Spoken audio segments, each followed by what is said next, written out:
I want to begin today by reading from Scripture, sharing Luke 24:14 through 21. And this was in the narrative of when Jesus had received his baptism, gone into the desert, and spent his time in the desert, and came out of the desert. It says, "Then Jesus, filled with the power of Spirit, returned to Galilee, and a report about him spread through all the surrounding country. He began to teach in their synagogues and was praised by everyone. When he came to Nazareth, where he had been brought up, he went to the synagogue on the Sabbath day, as was his custom. He stood up to read, and the scroll of the prophet Isaiah was given him. He unrolled the scroll and found the place where it was written, 'The Spirit of the Lord is upon me, because he has anointed me to bring good news to the poor. He has sent me to proclaim release to the captives and recovery of sight to the blind, to let the oppressed go free, to proclaim the year of the Lord's favor.' And he rolled up the scroll, gave it back to the attendant, and sat down. The eyes of all in the synagogue were fixed on him. Then he began to say to them, 'Today, this scripture has been fulfilled in your hearing.'" And I went to the Unity website, unity.org. And if you haven't been to that website, there's lots of resources there. And I often go to a resource page called Interpret This. And there's a great lots of scripture has been interpreted. So I was just curious about what the person who interpreted it might say. And this is Ed Townley, Reverend Ed Townley, who's been a Unity minister for a long time. I knew him when he was in Dallas. And he says, "I think it's helpful to approach this first step in the ministry of Jesus from the perspective of the wilderness experience he had just completed. Having been awakened to his spiritual power, symbolized by his baptism by John the Baptist, he spent 40 days being tempted to use his power to accomplish earthly goals, wealth, fame, and power. But he knows his purpose is in a higher dimension than that, and he simply and quietly returns to Galilee to learn what his ministry is to be. He finds it at Isaiah 61. Preach good news to the poor, freedom to the captive, recovery to the blind, and liberty to the oppressed. He may never achieve wealth, fame, or power with this as his purpose, but he will be fulfilling his spiritual purpose, and that is the greatest possible reward." So that really spoke to me this week, as if you read my blog post this week, and if you didn't, why not? But if you did, just kidding. I shared some of my story about discovering my why. What's your why? And I said in that blog post that I had discovered my why, and that my why for my life is to serve God. And I was very sure of that. Well, in preparation for today, I found out I was wrong. I know, it's hard to believe, isn't it? But but I did discover that there's something deeper than that for me as my purpose. And what I realized is that what I have been talking about over the past few weeks, I talked about loving God, I talked about knowing God, I've talked about serving God and what that looks like. And what I realized about that is for me more about my how than my why. More about how I'm going to do or how I want to be approaching my bigger why than it is about the why. And I talked about that. If you weren't here, just a quickly reminder that I talked about knowing God as that allness that is, about being willing to really get beyond my own limited idea, my own ego attachment, letting go of the outer focus and really knowing God. I talked about that as making that shift between focusing on the outer and really going within and knowing God at a deep level. I use that acronym SHIFT. I have to be careful when I do that. SHIFT to explore that. And that was to me about surrender. Let go and let God. Surrender my attachments. To practice humility, to know that I don't know. I don't know everything. I know that's hard to believe as well, but I don't know everything. To follow that inner knowing, that intuition that we all are connected to, always, when we listen. To practice faith, to see the activity of the divine, the wholeness in everything, and to trust. To trust the flow, to trust the universe, to trust that the universe has our back. And that even though it may not look like it, that everything does work for good. So that's the idea for me about knowing God. And then I talked about loving God. Again, it's about loving God as everything. The earth, the atmosphere, the plants, the animals, loving God as us, and loving God as each other. And being aware of when we get into fear. When are we in fear rather than in love? And I talked about that as this acronym of SHIFT as well, being self-aware and self-accountable. I don't know what's going on with you. I don't know when you're in fear, but I know when I'm in fear. And so knowing that, being self-aware, being honest with myself about that. And rather than judging myself or evaluating or criticizing myself and projecting all of that onto everybody else, to integrate that into my own experience, to integrate, to love myself in that. And then to forgive myself when I forget, and to forgive others when they forget, and be open to that transformation. So loving God is loving self. Loving God is expressed as you, and is all humanity, and is all creation.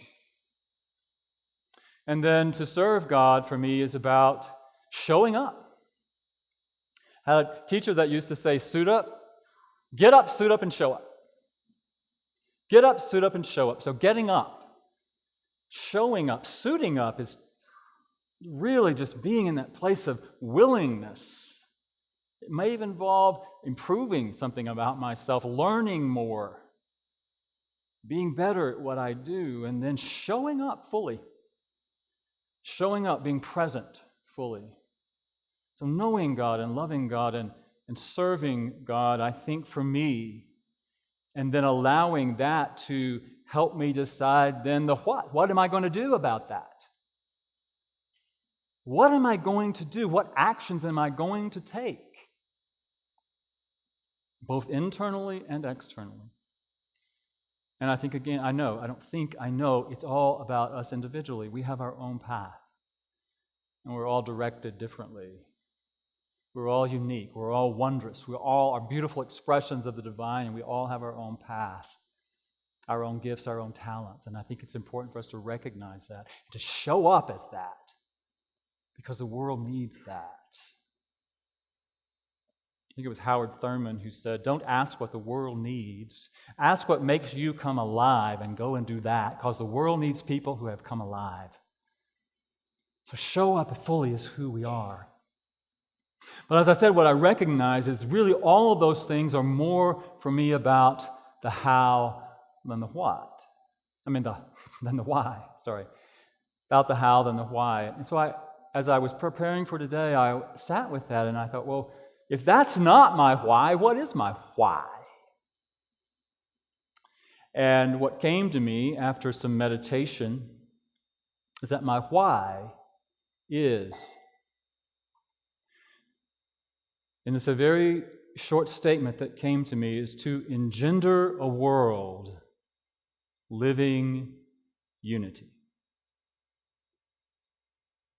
To engender a world living unity, and I'm not talking about unity principles as a movement, I'm talking about unity, consciousness, and action and embodiment.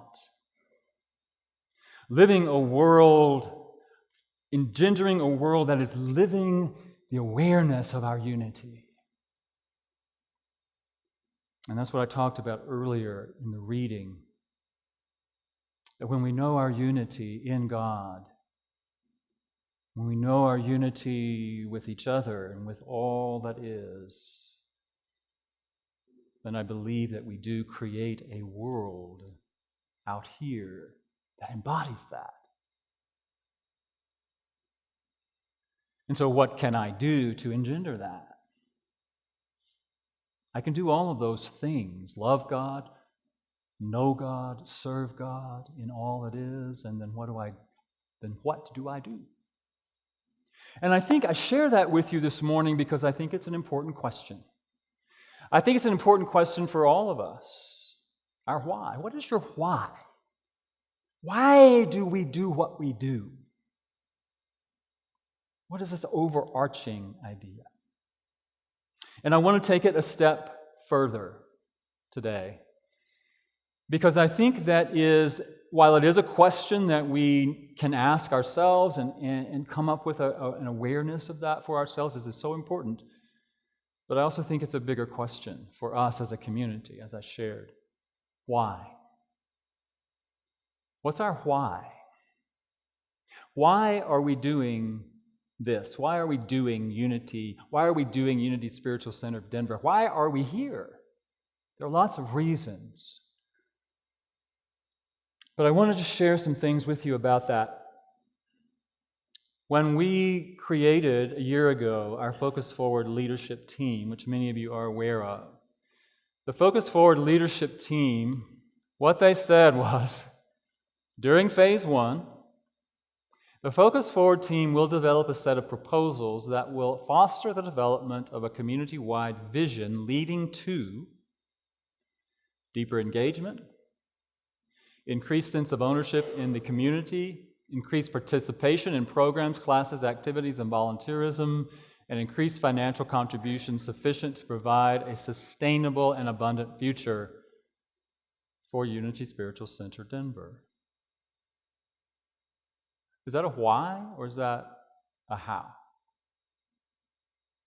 I think we've done a really good job of beginning to identify our how and maybe even our what. What are we going to do? We're going to be engaged. We're going to get involved. We're going to contribute. We're going to participate. And maybe that's the what that we're here all about. So then we developed teams that are going, and you all are doing an amazing job. All of you are doing an incredible job of coming up with ideas. You may have seen some of them around. We have a new welcome station right out here that came out of that idea, one of those ideas. The children up here on Sunday morning is one of the things that came out of the youth and family ministry team. You guys are doing an amazing job. We have 4 teams, youth and family ministry. They have all sorts of ideas. All sorts of ideas. Playground and the outside and all sorts of things that are going on. Benefits of belonging. Why? What's important about being here? What do you get from being a part of this organization? Visitor and member retention, part of that. What are we doing with Fellowship Hour? What are we doing with all of that? So we are doing an amazing job of identifying part of our how. How are we going to do it? But why are we doing it? And I think that's a question, a deeper question. Why do we want to get visitors in here? Why do we want visitors to come and why do we want them to stay?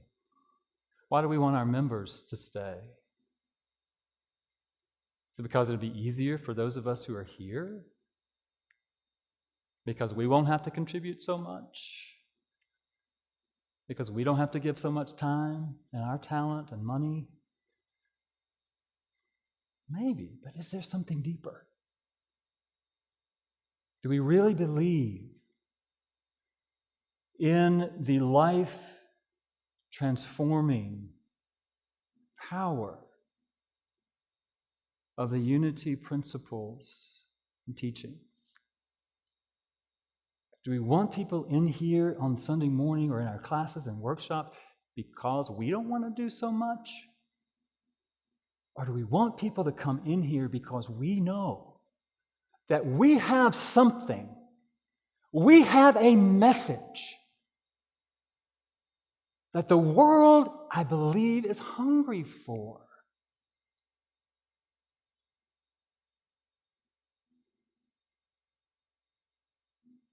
And can we embrace a higher why?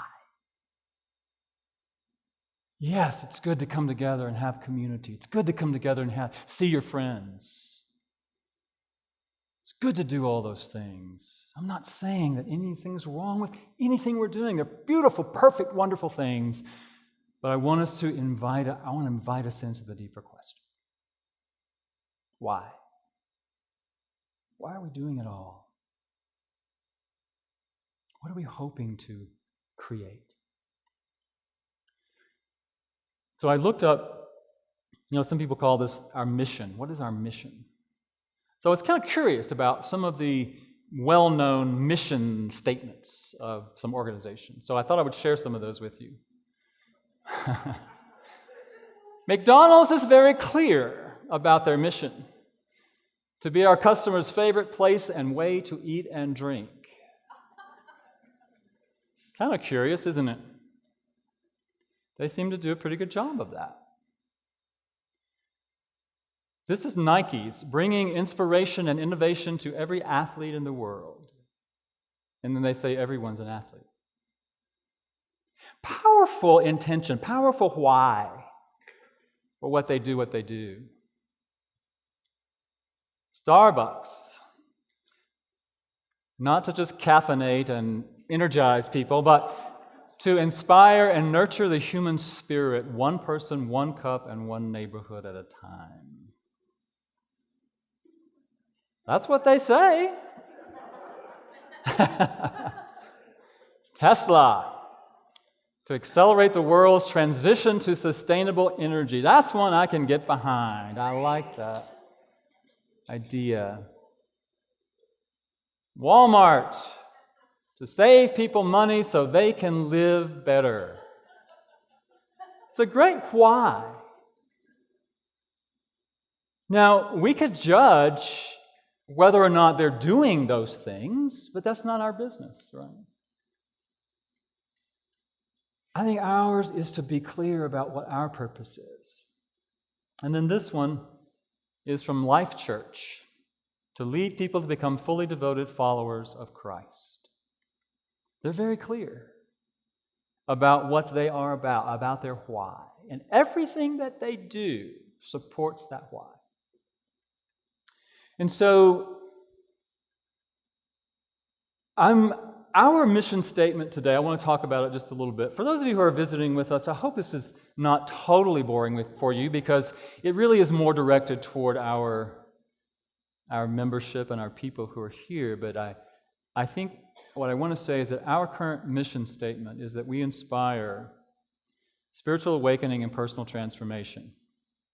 Blah.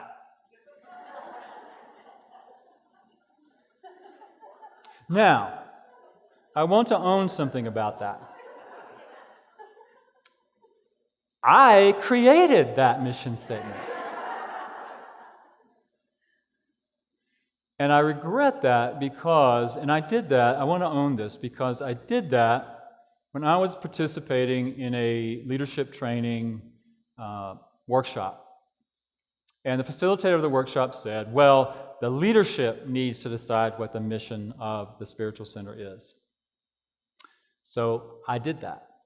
So in doing that, I negated the mission statement that the community created. I hate that. I don't like admitting that that happened, but I'm admitting that I'm learning from that. Because, one, it needs to be a community-driven why, not just my why. And it needs to be something that we can all get behind, take ownership of. So I want to apologize for doing that and for knowing that, yes, I'm human, and yes, I'm learning and I'm growing, and it's not the only thing I've done that I regret. I just have you know that. But learning and growing and evolving. And so we had an event scheduled a while back to go through a process of creating or discerning our purpose, our why, our deeper why, and we canceled it because not too many people participated, were wanting to participate. But I think it's time for us, because we are active, we are doing a lot. If you look at our calendar, it is full of stuff. And our teams are working diligently to develop plans and do things and have goals and objectives that they're working toward. And I love that. I'm so appreciating the energy that's going into that. And I want us to be clear about why. Because I think our why can help us, guide us, direct us to choices that we're going to make and that we are making. So, I just want to ask a question. And I'm going to turn around and I'm going to ask somebody else to count, because I'm not going to look. I'm not going to take names. I just want to count. If you would be willing, now I'm going to ask two questions. First one, would you be willing to spend a day, a Saturday, a whole day, nobody freak out, I mean a whole day, going through a process to discern our why and our core values, what we're about? There will be food. Oh yeah, food. There would be food. Good question, Trish. So I just want to say, I'm going to turn around. I'm going to ask Doug to count. And if you would be willing to spend a whole day doing that, please stand up.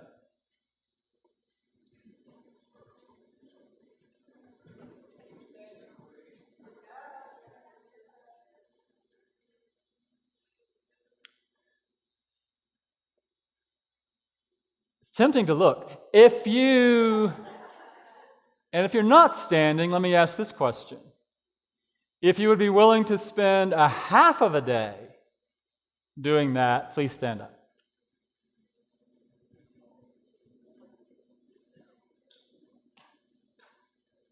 Okay, thank you.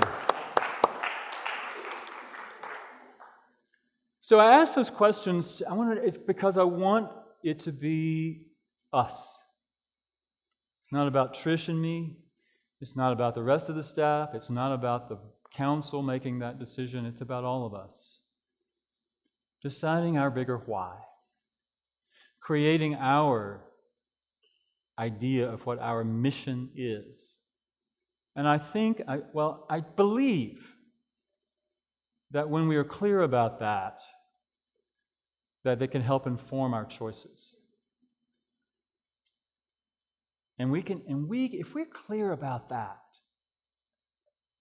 and we are in service to that, I have to believe that every seat in this place will be filled on Sunday morning. I want to even believe that we will have to have more than one service on Sunday morning when we are really clear about what we're about.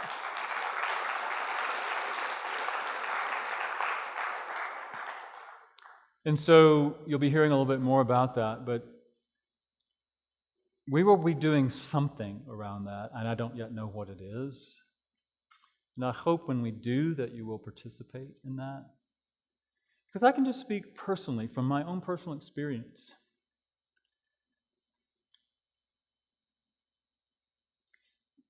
Being more clear about my own why is empowering and freeing.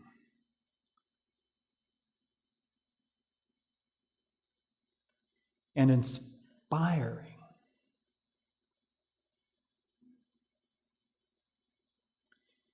And I'm not saying I have am totally living it yet.